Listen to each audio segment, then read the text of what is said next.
Hello my dear friends, कैसे हैं आप सब? आई होप आप सब बहुत बहुत अच्छे हैं।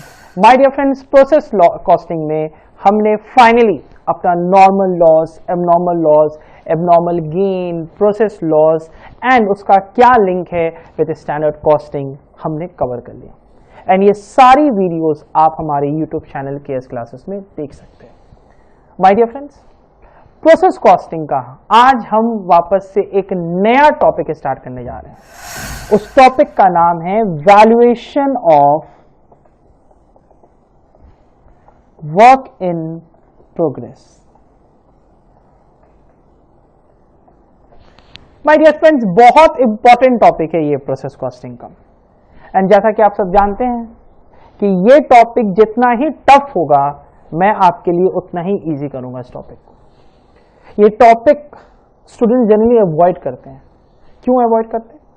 बिकॉज वो बोलते हैं कि भाई ये टॉपिक से 5 मार्क्स का समझ आएगा, कौन इतना माथा पीछे करेगा, इस टॉपिक को अवॉइड करो। आधा चीज तो इसमें समझ ही नहीं आता है।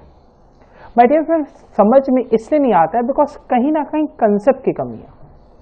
My dear friends, valuation of work in progress जब हम लिखते हैं तो इसमें जो सबसे इंपॉर्टेंट चीज जो आपको समझना है, that is equivalent units. My dear friends, हम एकदम आराम से चलेंगे, हड़बड़ाना नहीं है।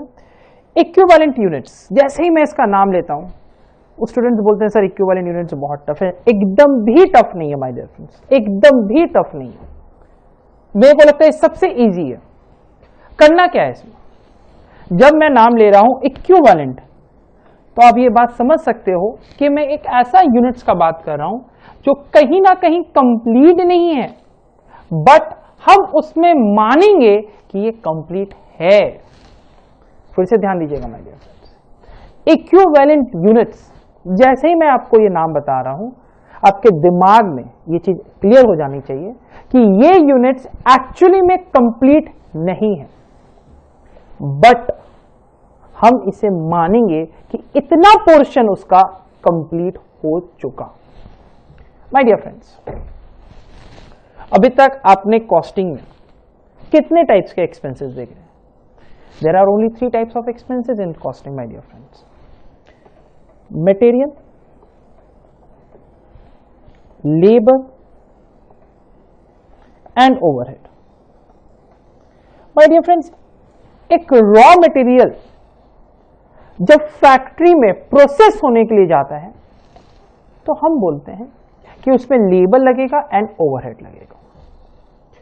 लेबर का काम कंप्लीट करो, ओवरहेड का काम कंप्लीट करो एंड आपका आउटपुट बनके तैयार हो गया। सो बेसिकली हम ये बोलना चाह रहे हैं कि अगर मान लीजिए आपका ये स्टोर है एंड आपने अपने स्टोर से फैक्ट्री में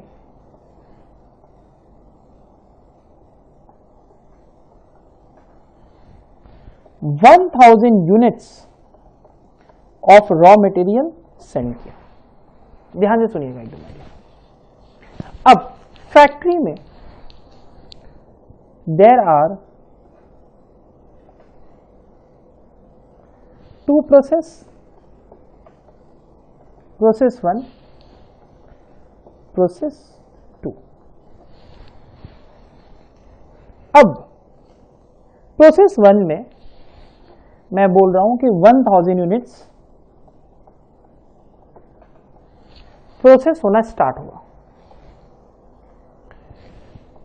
31 मार्च के दिन हम वैल्यूएशन करते टाइम हमें पता चला कि 800 यूनिट्स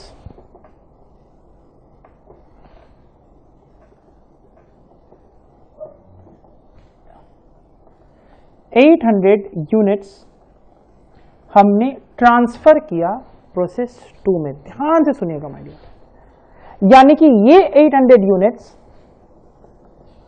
आपका आउटपुट बन चुका। यस और no?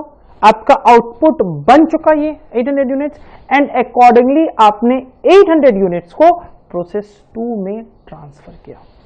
My dear friends, process 2 में आपने 800 यूनिट्स को ट्रांसफर किया 31 मार्च के डेट में। अब मैं ये पूछ रहा हूं कि भाई प्रोसेस 1 में तो हमने 1000 यूनिट्स भेजा, 1000 यूनिट्स से प्रोसेस 2 में सिर्फ 800 यूनिट्स गया, बाकी 200 यूनिट्स कहां है?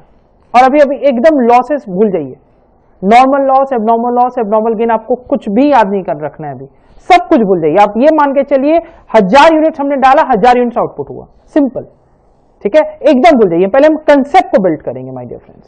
सो हमने ये कहा कि प्रोसेस 1 में हमने 1000 यूनिट्स भेजा, out of which 800 units have been transferred to process 2। Question ये आया मेरे मन में, और मैं अपने फैक्ट्री मैनेजर से ये पूछूंगा कि भाई साहब 200 यूनिट्स कहां गए हैं? मेरा फैक्ट्री मैनेजर हमें रिस्पॉन्ड करेगा, रिप्लाई करेगा और हमें बताएगा कि 200 units are still in process. My dear friends, ध्यान से समझिए।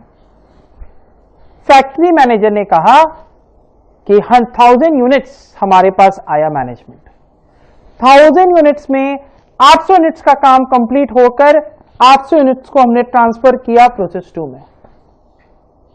200 यूनिट्स हमारे पास अभी भी है जिसमें प्रोसेस का काम कंप्लीट नहीं हुआ my dear friends. And my dear friends, ये बात है 31 मार्च का, बिकॉज 31 मार्च को हम अपना बुक्स ऑफ अकाउंट्स क्लोज कर रहे हैं एंड उस दिन हमें वैल्यूएशन करना जरूरी है, हमें जानना जरूरी है कि हमारा आउटपुट कितना निकला, हमारा जानना जरूरी है कि हमारा वर्क इन प्रोग्रेस कितना है। अगर हम 31 मार्च को वैल्यूएशन नहीं करते या कुछ भी बुक्स ऑफ अकाउंट्स हम तैयार नहीं करते माय डियर फ्रेंड्स, तो क्या WIP का कंसेप्ट होता? The answer is no. हम तो वेट करते हैं कि भाई 31 मार्च क्या 15 अप्रैल को चला जाएगा। बट प्रॉब्लम कहां राइज हुआ? क्यों इक्विवेलेंट यूनिट्स का जन्म हुआ? क्यों हम WIP का वैल्यूएशन करें, वो समझना जरूरी है। हम इक्विवेलेंट यूनिट्स का जन्म इसलिए किए, वैल्यूएशन ऑफ WIP इसलिए कर रहे हैं बिकॉज हम एक पर्टिकुलर डेट पे अपना बुक्स ऑफ अकाउंट्स क्लोज कर रहे हैं माय डियर फ्रेंड्स।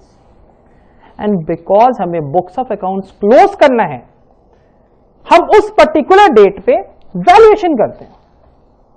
हम बताते हैं अपने ये चार्टर्ड अकाउंटेंट को, कॉस्ट अकाउंटेंट को कि सर हमारा 1000 यूनिट्स फैक्ट्री में गया जिसमें से 800 यूनिट्स बन के रेडी हुआ एंड वो ट्रांसफर हो चुका है प्रोसेस 2 में। बट 200 यूनिट्स माय डियर ये सर, ये 200 यूनिट्स जो है ये अभी भी प्रोसेस 1 में है एंड ये WIP के नाम से जाना जाता है। अब ध्यान दीजिएगा माय डियर फ्रेंड्स, कंपनी के जो भी CA होंगे या जो भी कॉस्ट अकाउंटेंट होंगे, अब वो बोलेंगे कि यार हमें तो वैल्यूएशन करना है, हमें तो भाई क्लोजिंग WIP का वैल्यूएशन करना है, हमें तो आउटपुट का वैल्यूएशन करना है। तो आउटपुट का तो वैल्यूएशन बहुत इजी है। क्यों? ध्यान दीजिएगा माय डियर फ्रेंड्स, जो मैं लिखने जा रहा हूं इट्स वेरी इंपॉर्टेंट। आउटपुट का वैल्यूएशन इसलिए इजी है बिकॉज इसमें everything is complete in all respect, that is 100% complete है ये यूनिट्स।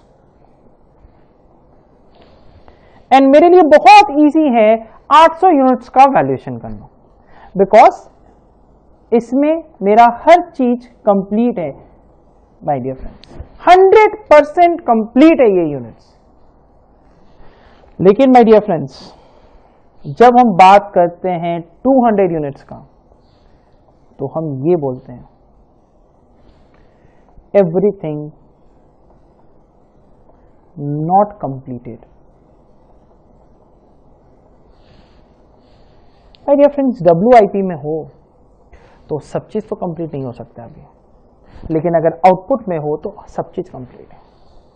एंड इसीलिए हम ये बोलते हैं कि 100% कंप्लीट है आपका आउटपुट, बट WIP जो है वो अभी तक 100% कंप्लीट नहीं है।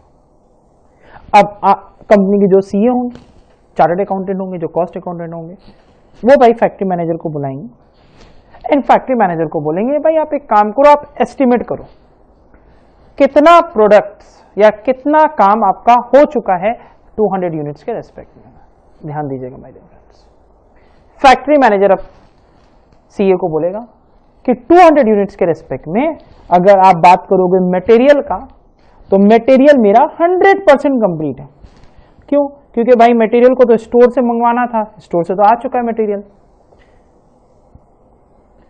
अगर आप लेबर का बात करोगे तो 200 यूनिट्स में राउंड अबाउट 50% लेबर का काम कंप्लीट हो गया सर, तो हम यहां 50% लिख लें। ओवरहेड में फैक्ट्री मैनेजर बोल रहे हैं सर अराउंड अबाउट 40% कंप्लीट हो गया वर्क। अब कंपनी के जो सीईओ होंगे वो ये बोलेंगे अच्छा सो 200 यूनिट्स के रेस्पेक्ट में आपका मटेरियल का काम पूरा कंप्लीट हो गया है। सो यानी कि 200 यूनिट्स के रेस्पेक्ट में मटेरियल का और काम होना नहीं है, बट लेबर का 50% काम अगले साल होगा या नेक्स्ट पीरियड में होगा। नेक्स्ट पीरियड कब से स्टार्ट होगा? 1 अप्रैल। ओवरहेड में 60% काम नेक्स्ट पीरियड में होगा। काम तो होगा, ये 200 यूनिट्स भी आउटपुट में बदलेगा एंड ये 200 यूनिट्स भी प्रोसेस 2 में जाएगा, लेकिन 31 मार्च को ये यूनिट्स में हम चेक करेंगे कि कितना % काम कंप्लीट हुआ है। एंड जब हम चेक कर रहे हैं तो हमें पता चल रहा है कि लेबर का 50% काम कंप्लीट हुआ है, ओवरहेड का 40% काम कंप्लीट हुआ। अब माय डियर फ्रेंड्स, कंपनी के सीए जो हैं वो एक स्टेटमेंट जारी करेंगे with respect to 200 units material expenses 200 units के रेस्पेक्ट में चार्ज किया जाए। लेबर जो है वो 100 यूनिट्स के रेस्पेक्ट में चार्ज किया जाए, क्योंकि ये 100% है, ये 50% है एंड 40% है मेरा ओवरहेड। सो यहां पर हो जाएगा 80 यूनिट्स। माय डियर फ्रेंड्स, ये जो चीज आपने निकाला this is known as equivalent units. आप बोल रहे हो कि हम एस्टिमेट कर रहे हैं, हम एज्यूम कर रहे हैं कि उस 200 यूनिट्स में मटेरियल का पूरा काम कंप्लीट हो गया, यानी कि मटेरियल के रेस्पेक्ट में 200 यूनिट्स पूरा रेडी है। लेबर के रेस्पेक्ट में अभी सिर्फ 100 यूनिट्स ही रेडी है। ओवरहेड के रेस्पेक्ट में अभी सिर्फ और सिर्फ 80 यूनिट्स ही रेडी हुआ। ध्यान दीजिएगा सर, फिर से मैं बोल रहा हूँ, 200 यूनिट्स का जब हम बात कर रहे हैं तो हम ये बोल रहे हैं कि 200 यूनिट्स में अगर मटेरियल का बात किया जाए तो 200 यूनिट्स पूरा रेडी है। लेबर का बात किया जाए तो सिर्फ 100 यूनिट्स ही रेडी है अभी तक, और अगर ओवरहेड का बात किया जाए तो सिर्फ और सिर्फ अभी 80 यूनिट्स ही रेडी है। माय डियर फ्रेंड्स, ये जो 200, 100 एंड 80 जो है that is known as equivalent units. My dear friends, equivalent units is only applicable for WIP। इसे फिनिश गुड से कोई मतलब नहीं है, बिकॉज फिनिश गुड जो है that is 100% complete in all respect. My dear friends 100% complete in all respect है आपका फिनिश गुड्स, बट अगर हम इक्विवेलेंट यूनिट्स का बात करें तो that is not complete 100% and accordingly हम उसमें डिग्री ऑफ कंप्लीशन का यूज करते हैं। माय डियर फ्रेंड्स, ये जो मैंने लिखा 100%, 50% एंड 40%, इसे हम बोलेंगे DOC, degree of completion. And ये पूरी की पूरी तरीके से ये एस्टिमेट बेसिस पे होते हैं, हम इसे एक्चुअल नहीं बोल रहे हैं, एक एस्टिमेट होता है जो फैक्ट्री मैनेजर एस्टिमेट करके बताता है। माय डियर फ्रेंड्स, ये था हमारा first class on equivalent units. I think आपको ये फर्स्ट क्लास, ये पहला कंसेप्ट इक्विवेलेंट यूनिट्स के रिस्पेक्ट में बहुत क्लियर हो गया होगा। इनफैक्ट अगर फिर भी कोई डाउट्स है तो आप हमारे नीचे दिए हुए नंबर में कॉल कर सकते हैं या व्हाट्सएप कर सकते हैं मुझे। With this, I'm going to end this lecture. Thank you so much for watching KS Classes. Thank you.